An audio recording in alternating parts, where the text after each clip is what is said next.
Hi, this is Rachelle at Scrapcraftastic, and it is time to start our project. We're going to start simple and slow. We're going to make a insert or a single signature journal for December daily for 2024. And originally I was going to do just one big video, but I decided to break this up into sections. So the first video is the cover. The second video will be building the signature, and then the third video will be stitching the signature to the cover. And then we will go from there. I have gone back and forth about this, but I think this is the best way to start instead of diving into a journal with multiple signatures and a spine. We're going to keep it simple. One signature is just like making an insert. So if you have used traveler's notebooks, it's very similar to that. We're going to kick it up a little bit and create a folder for our cover. If you saw the video where I showed the fall journal and the different inserts that were in that journal, we're going to make something similar to that. All right. This is open stock paper. I think I picked it up at Joann's a while ago. Um, and I'm using this because even though it's not technically double-sided, there's not a specific design on each side, there is color. So this will be our inside, this will be our outside. Now I do need to trim this, so you'll need a trimmer, your adhesive of choice, and a way to score. If you don't have a scoreboard, I do have a video that shows how to score if you don't have a scoreboard. So let's go ahead and make sure this paper is 12 by 12. Also, I have this scrap here, and I'm thinking we may be able to use that for something, but we don't need that right now. So I'm going to use my paper trimmer and make sure this is 12 by 12. It has the branding strip on it, so I just to make sure. Yep. Now we could leave that branding strip on for what we're doing, but it will show, so we're gonna take it off. All right, next up, we're going to do our scoring. So this was the top. I'm gonna leave at the top. So you can use your bone folder to score. On this thicker paper like this is a pretty thick paper. I prefer to use a stylus. This is a Fiskars. I believe they have one at Dollar Tree. That one is pink and white, and it works just as well. I think I have it on my other desk. So we're going to go to the 6 and go back 1/8 of an inch, which would be 5 7/8. This is actually a play on the Traveler's Notebook folders that I have templates for. You can make them without a template, and that's what we're going to do here. Also, this is a play on Natasha at Treasure Books version of this. So we're going to do something similar. All right. I think the only difference is we're not going to do eyelets. I don't think we want to get into the eyelets. Okay, 5 7/8. So that's one mark in front of the 6, and then we're going to do one mark after the 6. Oops. Okay. So that gives us 1/4 of an inch. Now you can score down the middle. I'm considering it because I don't want a squared spine. I think I want it more rounded. So if we score down the middle, that is going to give us a round. And if we add another 1/8 of an inch on either side, that's also going to round. Let's add another 1/8 of an inch. So we're going to do 5 3/4. We're going to go ahead and do 6. And then we're going to do 6 1/4. All right. So that gives us, let's keep misdriving it. All right. So that's going to give us more of a rounded versus a squared off spine. So you can kind of fold on each one of those score lines. We won't do it yet. We're going to finish our scoring. All right. So what you want to do next is with those score lines still in place, going vertically on your scoreboard. On the left, we're going to score at 1/2 inch. And you could just score at 11 1/2 on the right, or you could turn the paper upside down and score at 1/2 inch on the left. I prefer to do it that way. It's easier for me to score than to try and score over here at 11 1/2. But technically you're scoring at 1/2, 11 1/2. Then we scored at 5 3/4 all the way to 6 1/4 with 1/8 inch increments. So each notch all the way to 6 1/4. Okay. So that's it for our vertical scores. Now let's do our horizontal scores. At whatever end you are considering the top, I could glitter, the top to the left of your scoreboard and score at 1/2 inch. Let's go back to the stylus. I can tell the difference in the score. Okay. So that's our top. We're going to try and make our folder the same, around the same height as our letter size paper folded in half. I'm going to add 1/8 of an inch just to have a little wiggle room. If you don't want to add that extra 1/8 of an inch, you would score at 9. I want to add that. So I'm going to score, I really want to score at 9 1/4, but I'm going to score at 9 1/8 and hope for the best. So 9 1/8 or 9, your choice. So with the top to the left, we scored at 1/2 inch. Your choice to score at 9 or 9 1/8, or you can make it even 9 1/4 if you want more space. Let's go ahead and do these 1/2 inch folds. This paper is really, really thick, but I want to be careful not to get any cracking. I'm not sure it would make much difference on this paper. Since it is a red core, you probably wouldn't see it, but I just want to take it easy with my folds. Gonna fold all the way around. So the thing that is different here is that we're giving the folder a spine area, and we're also reinforcing the top. The sides were originally reinforced with the folder. And once this is done, we can make another journal cover, and this can act as an insert in a traveler's notebook style journal cover. So this is another reason why I decided we'll go ahead and do this folder cover insert style for December daily. Okay, so let's fold our bottom flap up. And you need to be careful if you're using directional paper because you are folding this up. Technically, this is upside down. So whatever paper you use is probably best for it to be non-directional. Next, we're going to do our cutting. So we need to miter these corners up at the top. That takes out this little square that we've made with the folds so that we don't have so much bulk. Now, normally I would cut this at an angle. I'm just going to cut it slightly outside of the score line and leave that squared opening there. So it's basically squared instead of making it like a triangle. So just cut that out.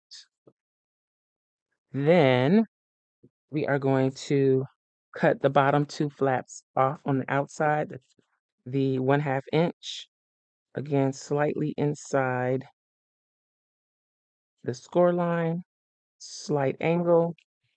We're going to do the same thing here, slight angle.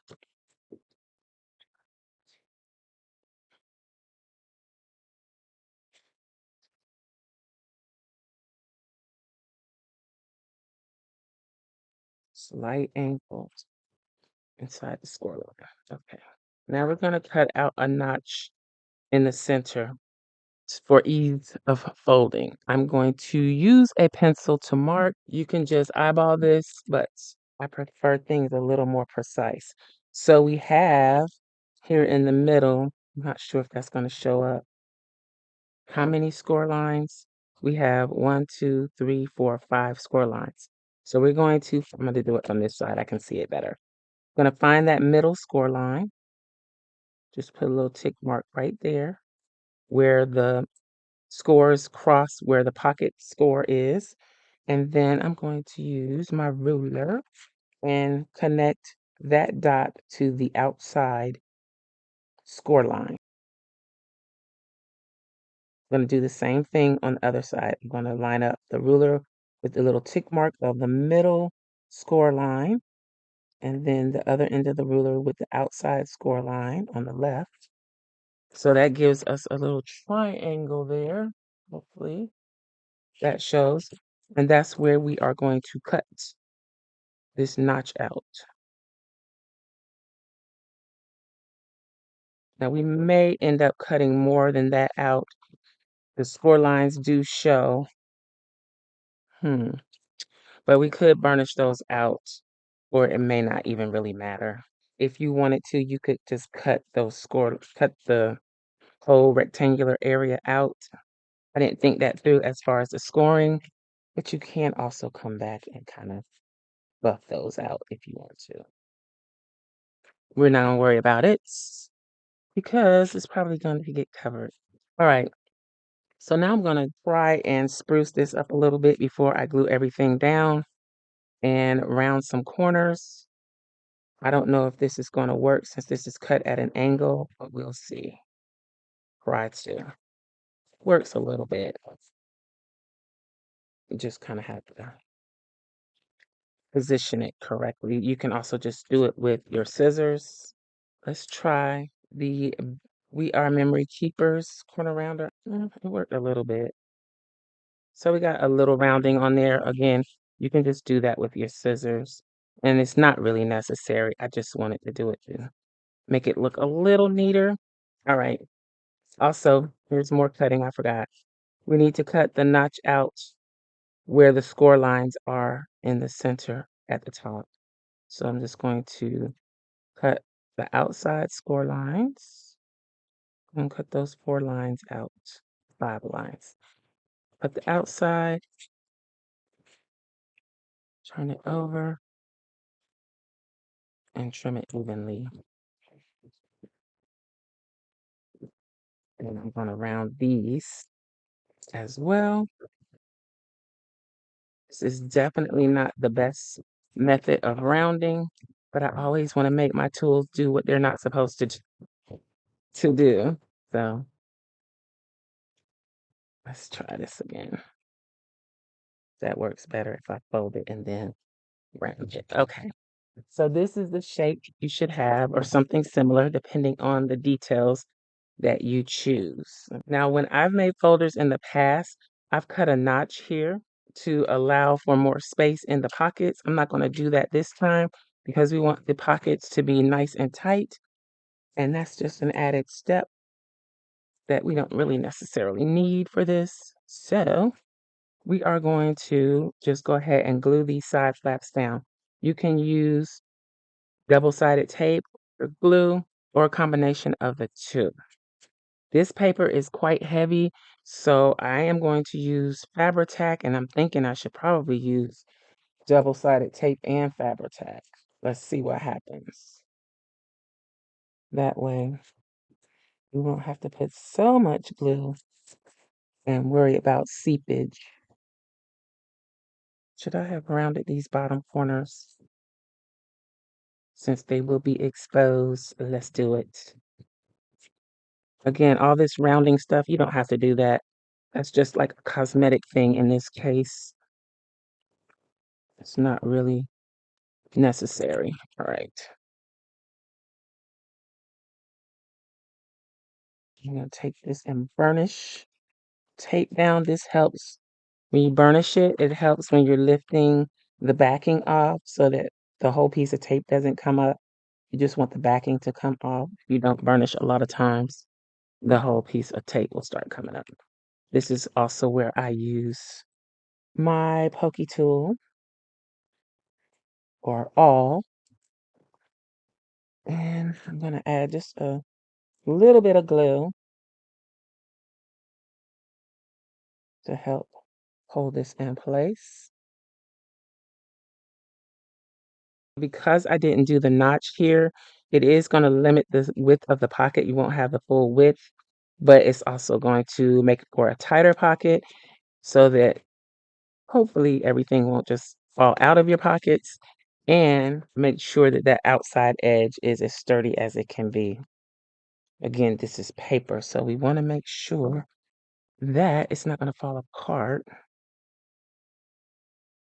or wear. So we kind of do as much as we can to eliminate some of that wear and tear. We had seepage. So this is my old ratty glue remover. I don't know that this actually works with other glues. It works with Fabri-Tac.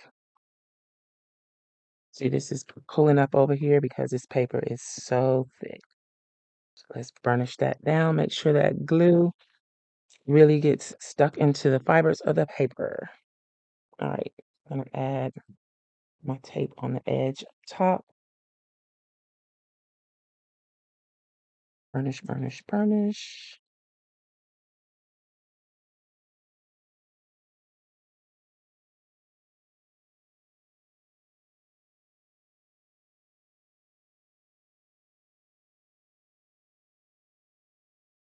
All right, so I modified this as I was going. What I would do different is score my outside bits first, including the pocket. And then when I did the 5 scores in the center, I would make them only come down to the pocket instead of all the way to the end of the paper. All right, so now I've avoided folding on those center lines. We are going to start working on those folds. It's a little more difficult when the scores are only 1/8 of an inch apart. Let's see if the ruler will help with that. And also because this paper is so heavy, it's almost like a lightweight chipboard. Yeah, and I would also fold before you do the pockets as well, so that you don't have the pockets in there holding you back. Like they're holding me back here. But you don't have to do a hard fold. And again, you don't even have to do the multiple folds. I just wanted a more rounded spine area, not so square. So I'm just working with that and trying to work around those pockets at the bottom. But as long as you have that middle line, because that's the guide that we're going to use for stitching, you should be fine. All right, let's test this. I probably should have tested it before now. Let's see, we got a piece of 8.5 by 11 paper here. Actually, we could use this in the journal. So we are going to have some page creep because of the thickness of this paper. All right, but that is the cover base. Also, I may come back and change this from a triangle to a straight edge, kind of like what we have at the top. That might be for the best.